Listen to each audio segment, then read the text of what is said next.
ассалому алайкум дӯстони азиз, бо шумо доктор Шералӣ.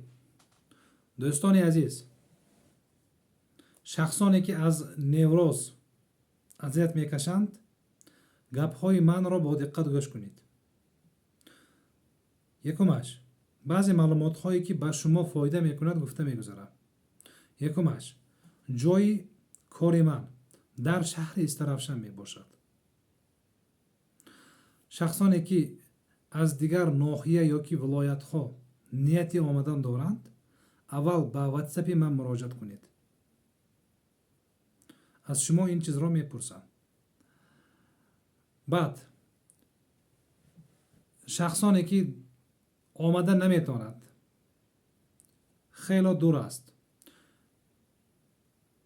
дар Тоҷикистон ё дар Россия ҳастанд ё ки дар давлатҳои Аврупо, метавонанд ки аз ман консултатсияи онлайн гиранд. бо ватсап суҳбат кардан мумкин. шахсоне ки ваҳму тарс доранд, агар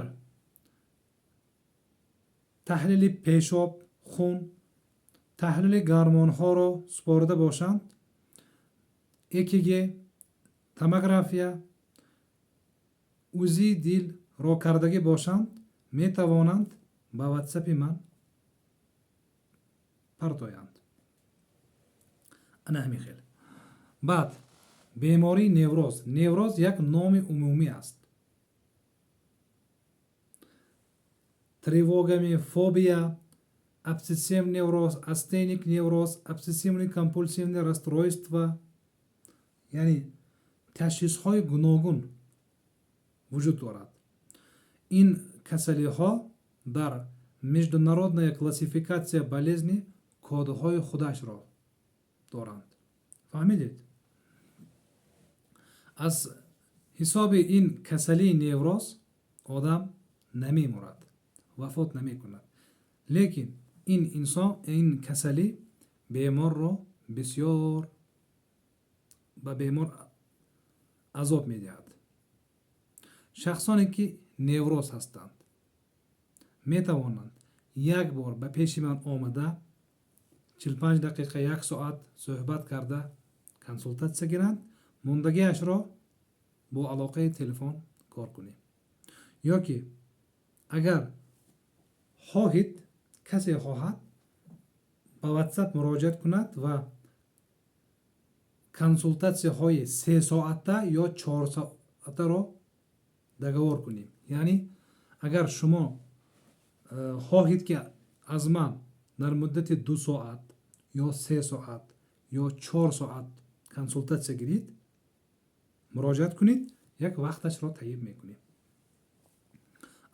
баъзеҳо пурсиданаш мумкин, наҳод 4 соат гап задӣ, наҳод 3 соат гап задем. бале, гап мезанед.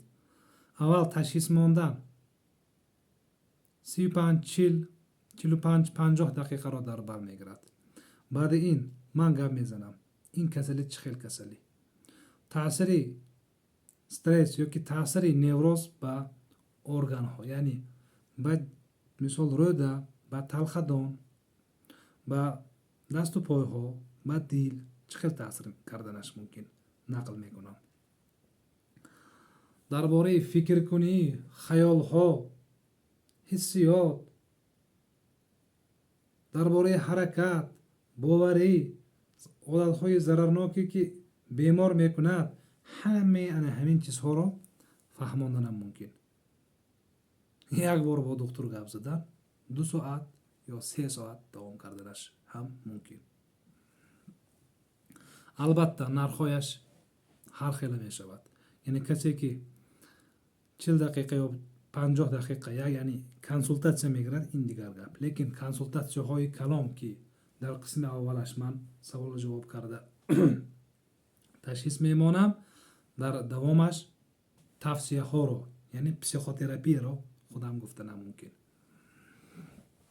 дӯстони азиз, агар шумо нияти бо ман кор кардан дошта бошед, муроҷиат кунед.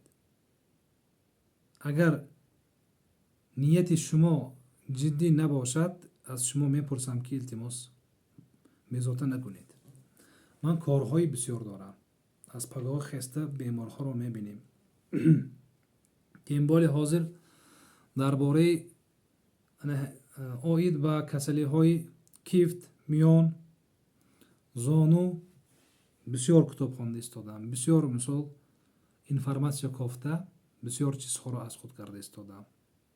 дар клиникае ки ман кор мекунам, насиб дар рӯзҳои наздик, дар ҳафтаҳои наздик бисёр гуногуниҳои нағз мешавад.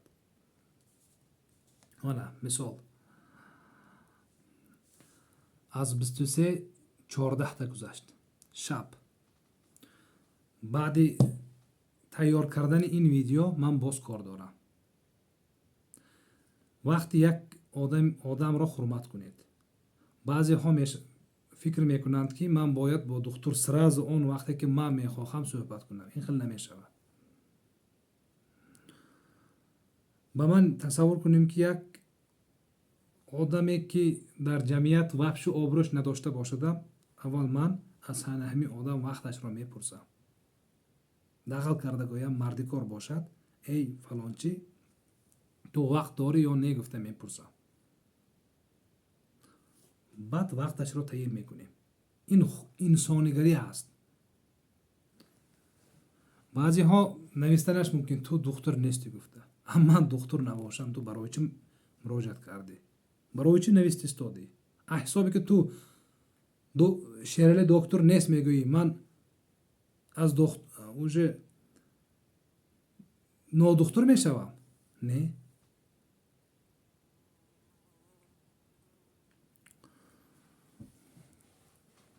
шахсоне ки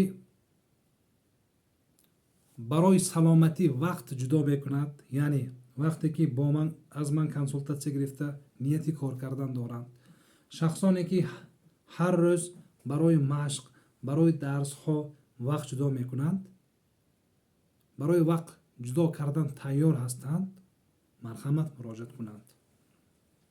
роҳи осон дар невроз барои неврозҳо нест аст. нест.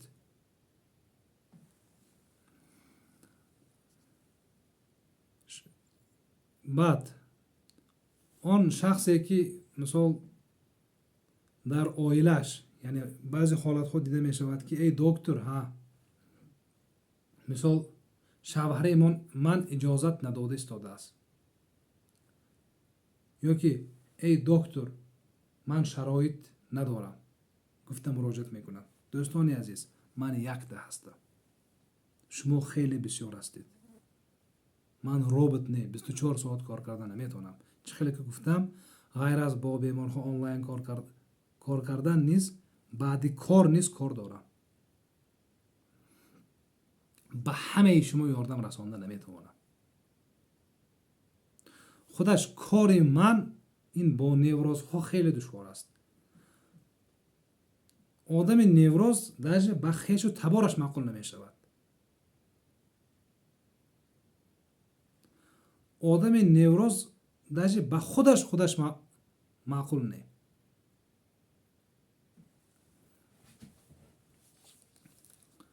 чӣ хел ман баъд бо ҳамаи шумо кор кунам? наметавонам.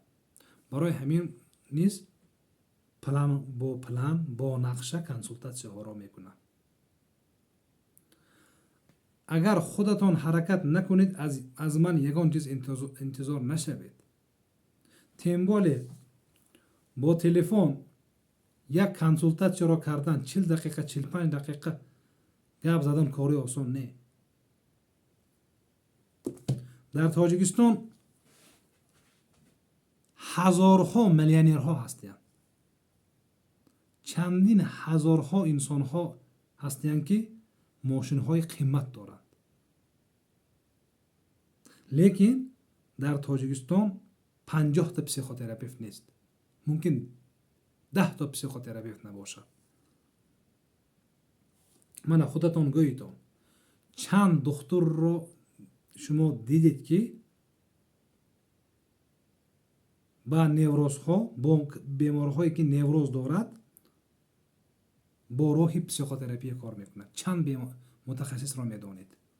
бисёри мутахассисон фақат дору менависанд, фикр накун, ҳаракати ҷисмониро кун, тамом. аммо ондагиашро кӣ мекунад? тарзи ҳаётро кӣ нағз мекунад? беморро кӣ назорат мекунад? ана ҳамин хел дӯстони азиз,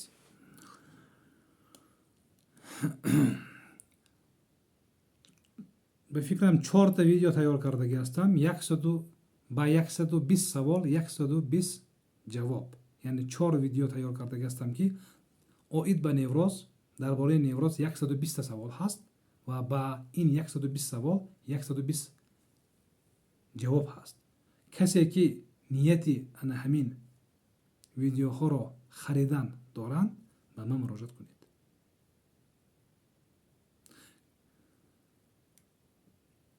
касе ки дар ҳақиқат нияти кор кардан доранд, марҳамат,